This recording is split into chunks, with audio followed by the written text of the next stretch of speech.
Assalamualaikum warahmatullahi wabarakatuh. Izin memperkenalkan diri, saya Maya Leonard Mutmainah dengan NPM 2313041050 dari Program Studi Pendidikan Bahasa dan Sastra Indonesia kelas 5B. Pada kesempatan kali ini, izinkan saya mempresentasikan skripsi saya dengan judul Kesantunan Bertutur dalam Acara Siniar, Podcast, Suara Berkelas, dan Implikasinya terhadap Pembelajaran Bahasa Indonesia di SMA. Selamat menyaksikan. Bahasa merupakan alat komunikasi utama manusia, sehingga kesantunan dalam bertutur sangat penting untuk menjaga keharmonisan interaksi sosial. Seiring berkembangnya teknologi, podcast menjadi media komunikasi populer yang menghadirkan percakapan nyata, natural, dan fleksibel. Podcast Suara Berkelas menjadi objek menarik karena percakapan host dan narasumbernya menunjukkan praktik kesantunan yang relevan untuk dianalisis. Selain itu, hasil analisis kesantunan ini dapat digunakan sebagai contoh dan media pembelajaran yang kontekstual di kelas Bahasa Indonesia untuk tingkat SMA.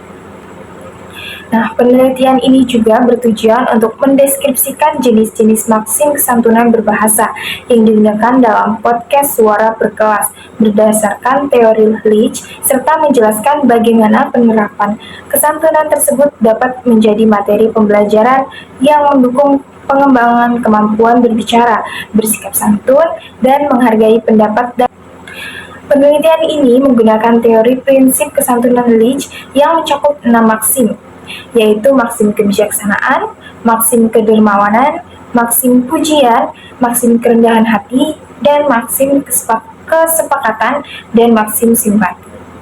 Keenam maksim ini menjadi alat analisis untuk mengidentifikasi bagaimana penutur menjaga hubungan sosial melalui pilihan bahasa. Teori pendukung lainnya berasal dari Khair, Marhamah, dan Pranowo yang menjelaskan nilai-nilai kesantunan dalam komunikasi serta relevansinya dalam interaksi lisan. Kesantunan berbahasa merupakan pedoman dalam interaksi lisan agar penutur tidak menyinggung lawan bicara. Konsep podcast dijelaskan sebagai media komunikasi berbasis audio atau video yang bersifat episodik dan mudah diakses. Dalam pembelajaran bahasa Indonesia, kurikulum Merdeka menekankan pentingnya sikap santun, relevansi konteks, serta kemampuan berbicara dan menyimak yang baik, sehingga podcast dapat menjadi media pembelajaran yang efektif. Penelitian ini menggunakan metode kualitatif deskriptif dengan sumber data berupa satu podcast suara berkelas, data dikumpulkan melalui teknik menyimak dan mencatat, kemudian ditranskripsi untuk mengidentifikasi tuturan yang mengandung maksim kesantunan. Analisis dilakukan dengan memadukan teori kesantunan Leach dan hasil temuan data untuk menggambarkan pola penggunaan bahasa dalam percakapan podcast. Baik, berikut ini merupakan tabel hasil analisis korpus data bahasa Indonesia.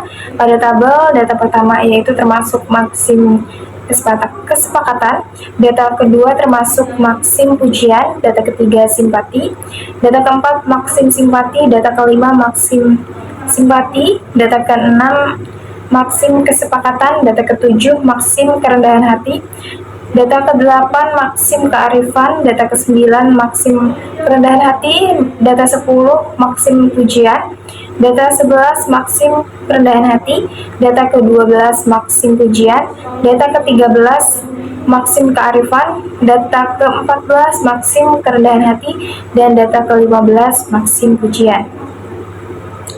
Hasil analisis menunjukkan bahwa podcast Suara Berkelas menerapkan berbagai maksim kesantunan secara konsisten.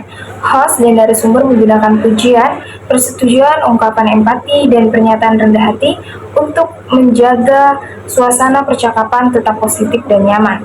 Interaksi ini mencerminkan komunikasi yang kooperatif dan penuh kesadaran sosial sehingga menjadikan podcast ini contoh yang baik dalam pembelajaran kesantunan berbahasa. Selanjutnya yaitu kesimpulan. Penelitian ini menyimpulkan bahwa podcast suara berkelas menerapkan prinsip kesantunan berbahasa sesuai teori Leach. Maksim-maksim yang muncul memberikan gambaran komunikasi santun dalam kehidupan nyata sehingga sangat relevan digunakan dalam pembelajaran bahasa Indonesia. Podcast dapat membantu siswa memahami konsep kesantunan dan pengembangan keterampilan berbicara yang baik. Baik, itu tadi presentasi dari skripsi yang sudah saya buat. Terima kasih sudah menyaksikan. Saya akhiri, wallahul muwaffiq ila aqwamit thoriq. Assalamualaikum warahmatullahi wabarakatuh.